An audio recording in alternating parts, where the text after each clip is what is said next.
Bonjour tout le monde. Après cette belle présentation-là, je vais me représenter. Donc, mon nom, c'est Julie Bourgeois. Je suis à l'ANEB Québec depuis à peu près 2 ans. Je suis la formatrice de cette belle organisme-là que je vais vous présenter tout de suite. Donc, ANEB Québec, c'est un organisme communautaire qui est à but non lucratif. On est situé à l'ouest de l'île de Montréal. Nos bureaux sont là, mais c'est vraiment un mandat provincial, qu'est-ce qu'on a. Donc, on va vraiment répondre aux besoins de tout le monde dans la province à différents niveaux. La plupart de nos services sont majoritairement à Montréal et à l'extérieur de Montréal, mais notre ligne d'écoute est vraiment provinciale. Donc, on peut prendre des appels même à l'extérieur de la province sans problème. On existe depuis à peu près plus de 25 ans. Puis notre mission, c'est de garantir une aide professionnelle, immédiate et gratuite aux personnes qui sont touchées par les troubles alimentaires, de proche ou de loin. Ça veut dire que autant les personnes qui souffrent du trouble présentement qu'à leurs proches et aussi aux intervenants professionnels qui peuvent travailler avec eux. Donc ici dans la salle, j'imagine que vous vous retrouvez dans cette clientèle-là. Donc si jamais vous voulez du coaching, des choses comme ça, là, vous pouvez téléphoner à l'ANEB, communiquer avec nous, puis on va essayer de vous aider le plus possible. Notre mission, c'est vraiment d'offrir à tout le monde qui appelle notre organisme de l'espoir, du soutien, de l'encouragement. Et aussi, la dernière section, je pense que je m'en rappelle. Dernière section, c'est... ça a vraiment décalé. Eh mon Dieu! Donc, on s'assure vraiment qu'on donne un environnement de non-jugement où la personne est libre de s'exprimer comme elle veut. On essaie toujours aussi que ça se passe dans le respect. On ne veut pas que les personnes disent non plus n'importe quoi sur n'importe qui. On s'assure que tout est correct et tout est bien géré. Donc, on a plusieurs services. Premièrement, on a notre service de site Internet ANEB Ado, qui est tout nouveau de cette année. C'est Madame Mélanie Guénette-Robert qui s'occupe de ça. Mélanie, c'est notre éducatrice à l'ANEB. Notre site Internet ANEB Ado, on a notre site qui s'appelle www.anebquebec.com, que ça, c'est en général là, pour tout le monde. Et là-dedans, vous avez un lien pour aller vers le site ANEB Ado, qui est très intéressant. Vous allez avoir différentes feuilles d'informations pour les adolescents, que c'est vraiment écrit dans leur langage, vraiment adapté à cette clientèle-là. Il va y avoir différents livres qui peuvent aller se référer, qui sont sur les troubles alimentaires. Et il y a aussi différentes ressources que si c'est un jeune qui est ami avec quelqu'un qui soupçonne, qui souffre peut-être de ça, mais qu'est-ce qu'il doit faire, qu'est-ce qu'il doit dire, pas dire là, à ce moment-là. Aussi, sur le site Internet, super intéressant, dans la section intervenants, vous avez tout plein d'outils pédagogiques que vous pouvez télécharger, comme des petits coins-coins là, qu'on avait quand on était jeune, que quand on ouvre un des volets, on a différents messages le plus positifs. On a aussi des petites cartes, des bulles. Là, pour moi, la beauté, c'est quoi? Super intéressant si ça vous intéresse d'aller là. On a aussi un forum de discussion qui peut être accessible à partir de notre site Internet, autant pour les adultes et pour les jeunes. Celui pour les jeunes, qu'est-ce qui est super le fun, c'est que les personnes peuvent se créer un petit pseudonyme et à ce moment-là, peuvent écrire des messages sur un mur, un peu comme Facebook. Là. Des messages, aujourd'hui ça va pas, j'ai besoin d'aide, qu'est-ce que tu peux me donner comme conseil? Et d'autres membres de ce forum-là peuvent donner différentes idées. Les forums de discussion, vous inquiétez pas, c'est super bien surveillé par l'ANEB. On veut pas que ça commence à être un site pro-anorexie ou pro-boulimie, c'est vraiment pas ça notre but. Donc, à chaque fois qu'il y a quelque chose qui est mis sur le forum, c'est vérifié par Mélanie et d'autres intervenantes pour s'assurer là, vraiment qu'il y a un suivi là-dessus. Il y a des règles très strictes. Par exemple, les jeunes ne peuvent pas mettre un nombre de calories. Il faut vraiment qu'ils restent dans l'émotion, dans qu'est-ce qui se passe, qu'est-ce qui va pas. Ils peuvent pas non plus dire « j'ai perdu 20 livres », ils peuvent pas non plus dire « j'ai utilisé tel laxatif, c'est vraiment mieux qu'un autre ». Tout ça, là, c'est vraiment pas accepté dans notre forum. On a notre ligne d'écoute et de référence. La personne est vraiment prête à appeler quelqu'un. C'est aussi pour les jeunes. À chaque fois qu'on répond au téléphone à l'ANEB, que ce soit un appel administratif, peu importe, c'est toujours une intervenante spécialisée qui répond. Donc, on est prête là, à régler des crises là, sur le champ. Il n'y a vraiment pas de problème. Notre ligne d'écoute aussi, très intéressant, c'est qu'elle est maintenant ouverte de 8h le matin à minuit le soir à tous les jours. Donc, ça nous laisse vraiment une grande plage horaire là, pour aider le plus de jeunes possible. Et c'est sans frais, bien sûr. On a un programme qui s'appelle un programme en accord avec soi. Ce programme-là, c'est en anglais initialement, qui a été fait par le NEDIC. Et ça a été traduit par des personnes de l'ANEB et maintenant, il est offert sur notre site web. Il y a différentes activités interactives que les jeunes peuvent faire en lien avec l'image corporelle, l'estime de soi. Et c'est plus à titre préventif que vraiment sur les troubles alimentaires. Donc, on vous encourage à aller là si ça vous intéresse. On a 2 conférences aussi qu'on offre à l'ANEM, une sur l'estime de soi et l'image corporelle et l'autre c'est sur l'obsession du corps. Cette conférence-là est super intéressante parce qu'on se déplace dans les écoles, c'est en Mélanie justement qui se déplace dans les écoles et on va vraiment encourager les jeunes à être plus critiques par rapport aux différentes images qu'ils voient dans les médias. Comme Madame tout à l'heure a présenté différentes images, c'est le type d'image qu'on va présenter pour poser des questions, faire des discussions avec les jeunes pour s'assurer qu'ils comprennent bien que c'est photoshopé, puis quelques trucs pour qu'est-ce qu'ils peuvent faire là, pour contrer ça auprès de leurs amis puis dans leur école. Donc, on a aussi des kiosques qu'on offre à l'ANEM.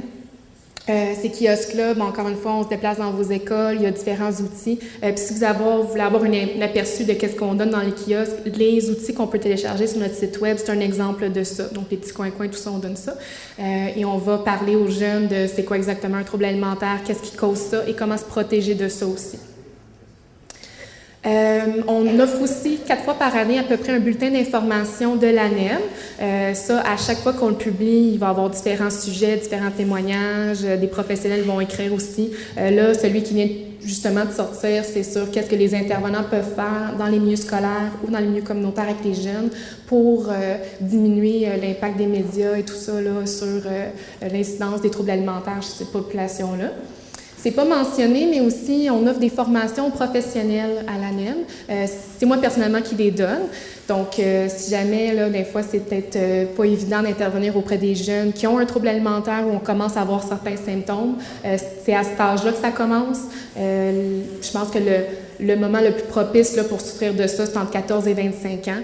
On est en recherche identitaire, on cherche des repères. Puis qu'est-ce qu'il y a autour de nous? Il y a cette surdose médiatique là, qu'on parle aujourd'hui, que les jeunes, ça peut être sécurisant de savoir que, je suis posée d'être mince, grande, bronzée, blonde, puis si j'ai l'air de ça, je vais être correcte. T'sais. Donc, si jamais vous avez besoin d'aide là-dedans, là, on se déplace dans vos milieux, là, puis toutes les informations sont sur notre site web. On est aussi sur Facebook. Ici, c'est entretenu encore une fois par des personnes de l'ANEM et on va offrir différents articles sur différents sujets. C'est beaucoup axé sur les médias aussi. Et on va poser certaines questions là, à travers la journée, puis on essaie d'être dessus là, la plupart de la journée. Donc, pour les jeunes, ça pourrait être intéressant qu'ils cliquent « J'aime » sur notre page. Donc, pourquoi l'ANEM, on s'intéresse à tout l'aspect, mais aujourd'hui, je vais plus vous parler de l'industrie de la mode et l'influence que ça peut avoir sur l'image corporelle des jeunes et sur l'incidence des troubles alimentaires. Pourquoi l'ANEM, on a décidé de s'intéresser à ça, c'est tout simplement parce que, comme je vous ai dit, c'est vraiment à cet âge-là que ça se développe le plus, les troubles alimentaires. Les médias, ils vont aller vraiment chercher les jeunes au niveau de leur publicité pour avoir cette clientèle cible-là qui est consommatrice. Donc, ça peut être très dangereux là, à ce moment-là.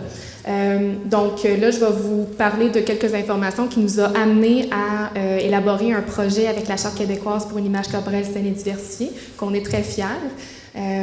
Et c'est par rapport plus au mannequinat et l'industrie de la mode. Donc, si on regarde les statistiques comparées aux années 60 et 70, les mannequins d'aujourd'hui sont beaucoup plus grandes, beaucoup plus minces et ont moins de courbes féminines qu'avant. Je pense qu'on l'a toutes pas mal remarqué là, ici. La minceur est vraiment devenue un critère essentiel de sélection, pouvant pousser les femmes qui désirent exercer ce métier-là à vraiment entreprendre des comportements qui sont problématiques, visant la perte de poids ou le contrôle du poids. Dans ces comportements-là, je pense que des statistiques disent entre 7 et 40% des mannequins qui veulent exercer ce métier-là vont opter pour des moyens malsains pour perdre du poids. Quand on parle des moyens malsains, on parle de régime, pas régime Atkins, mais vous savez, tout ça, des régimes qu'on considère extrêmes. Pendant une semaine, je mange juste des légumes. Pendant une semaine, je me mets à la soupe aux choux. Ça, c'est un régime que j'avais entendu à un certain moment.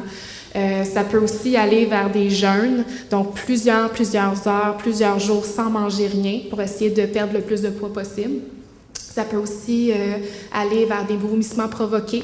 Donc, la personne se force à manger en public parce qu'elle a peur de se faire poser des questions. Mais aussitôt qu'elle quitte la pièce, qu'elle rentre chez elle, elle va aller se faire vomir. Ça peut aussi être l'abus de laxatifs, de l'abus de diurétiques, donc tous les produits qui font uriner, et des lavements aussi, selon le moyen que la personne utilise. L'exercice physique excessif aussi, une personne qui va s'entraîner plusieurs heures par jour, là, qui va vraiment prendre toute la place dans sa vie. Ça peut être des moyens que les mannequins utilisent. Là ici, je ne parle pas de tous les mannequins. Il y a des mannequins, effectivement, qui ont le gabarit comme ils le présentent et qu'ils mangent bien, puis ça va bien.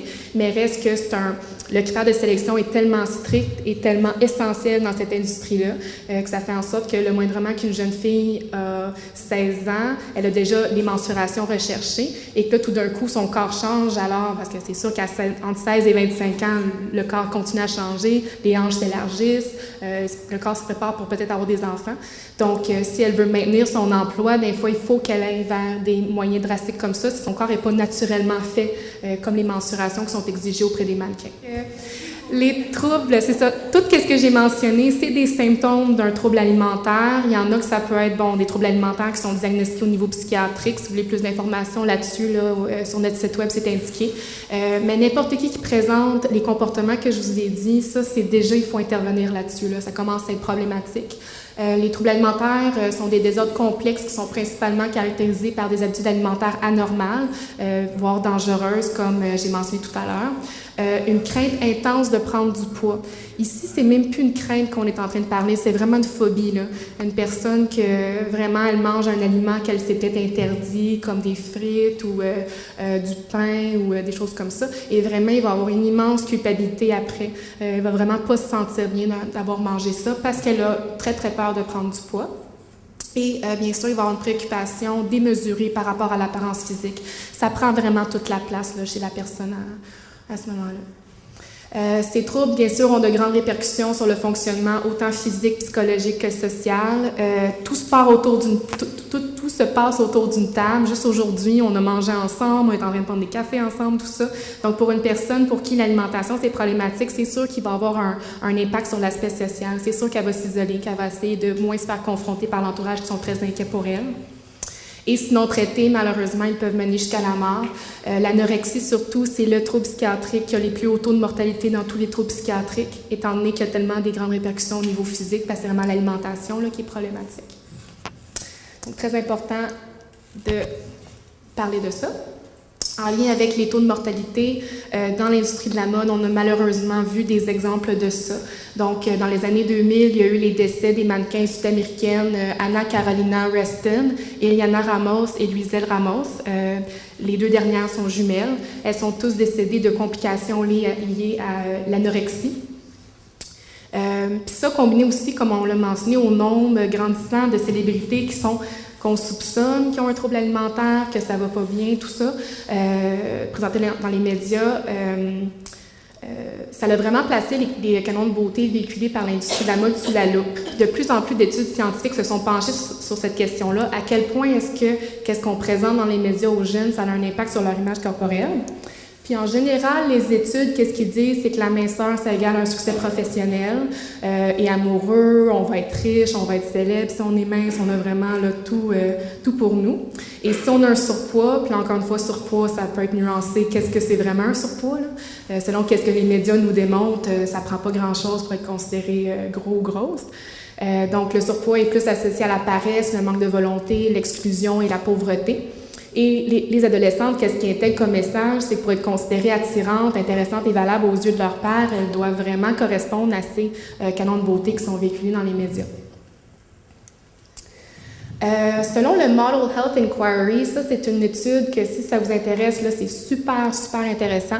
C'est une étude qui a été faite auprès des mannequins en Angleterre. C'est ça, c'est écrit là. Et ils ont questionné quelques agents de mannequins, les mannequins en général, sur c'est quoi leur qualité de vie. Donc c'est sûr que l'alimentation vient en jeu, c'est sûr que l'image corporelle est abordée dans ce document-là. Il est accessible sur Internet, format PDF gratuitement, là, si jamais vous êtes intéressé. Et eux, leur conclusion, c'est avec autant d'attention entourant cette problématique, l'industrie de la mode pourrait en souffrir si elle n'effectue pas des changements bientôt. L'attention des consommateurs risque d'être saturée par un seul et unique standard de beauté, la détournant ainsi du design et mettant en lumière un côté plus flatteur de la mode. Donc, on voit vraiment là, qu'il y a un vent de changement qui est en train de se faire et l'industrie de la mode, c'est à leur propre avantage là, de commencer à changer les choses. Donc, ça m'amène au projet que la NEB est en train de travailler en ce moment. C'est en partenariat avec la Charte québécoise qu'on fait ça et le ministère de la Culture, des Communications et de la Condition féminine. On va offrir une formation gratuite de 2 heures aux professionnels qui travaillent dans les agences de mannequins. Donc, c'est des personnes qui travaillent étroitement avec les mannequins, qui peuvent repérer facilement les symptômes, les signes d'un trouble alimentaire, leur venir en aide. Et on va aussi leur donner un guide d'accompagnement à la formation qui a été fait vraiment très attrayant parce qu'on considère que c'est un domaine là, où l'apparence est très importante. Donc, c'est un guide qu'ils vont pouvoir garder. C'est tout indiqué là, quoi faire dans des situations de crise avec certains mannequins. Et il va y avoir à peu près 16 agences de mannequins qu'on va viser pour 2011-2012.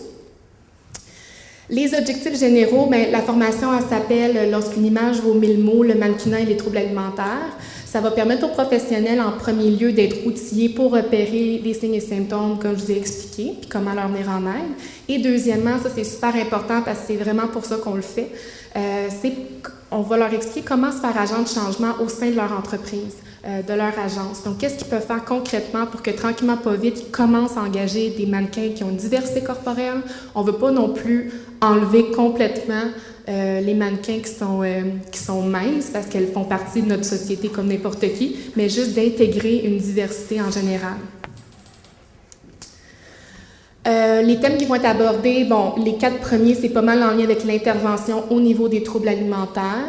Et le dernier, qui est mis en gras, parce que c'est vraiment la deuxième partie de la formation, la dernière heure, on va vraiment discuter avec le milieu, c'est quoi les obstacles. Parce que peut-être que des agents, ils veulent changer les choses, mais ils ont de la pression de l'employeur, ils ne savent pas exactement où commencer. Donc, on va essayer de voir avec eux quel compromis on peut faire pour que tranquillement, pas vite, on puisse intégrer la diversité corporelle. Et, bon, ma dernière diapo, mais là. Donc, les retombées potentielles qu'on espère, c'est qu'en élargissant les frontières de la beauté et en présentant une variété de silhouettes dans les médias, on espère premièrement que les mannequins actuels vont être plus libres d'avoir un poids qui est naturel pour eux, que vraiment, ils vont manger à leur faim, puis ils vont vraiment avoir un poids plus santé. Le critère essentiel, on espère que ça ne sera plus la minceur, mais que ça va devenir un équilibre de vie, la santé et une image corporelle saine. Ça va être vraiment ça, plus les modèles qu'on va voir. Puis idéalement, avec ça, plus de diversité corporelle, ça va changer la perception de la beauté des jeunes filles, des jeunes femmes du Québec. Ou est-ce que ça ne sera plus juste... que je vais apprécier mon corps vraiment pour quoi qu'il est, à place de vraiment déprécier mon corps basé sur un corps qui me ressemble pas du tout, là. Et aussi, dernière petite affaire avant que je quitte, il y a une étude qui vient de sortir, qui est disponible sur notre page Facebook d'ANEM, qui dit qu'un sondage qui a été fait auprès des consommatrices entre avoir une femme qui te ressemble, qui porte des vêtements que t'aimes, puis une femme qui te ressemble pas, qui porte des vêtements que t'aimerais acheter de quelle compagnie? Et comparé aux années 90, dans les années 2010 et plus, là, on commence à voir que les femmes commencent à être enragées par rapport à ça. Dire, écoute, je vois la belle fille mince porter ça, mais ça me ressemble pas, donc pour moi, cette robe-là, je ne vais pas l'acheter parce que je suis sûre qu'elle me fait pas bien. Tandis que s'ils voient, mettons, additionnel ou des mannequins taille forte qui représentent beaucoup plus la population normale, les femmes vont être beaucoup plus aptes à se trouver attirées par ce vêtement-là et d'aller l'acheter par après. Donc, l'industrie de la mode, là, ils ont beaucoup, beaucoup d'avantages à changer leur manière. Donc, c'est ça. Merci.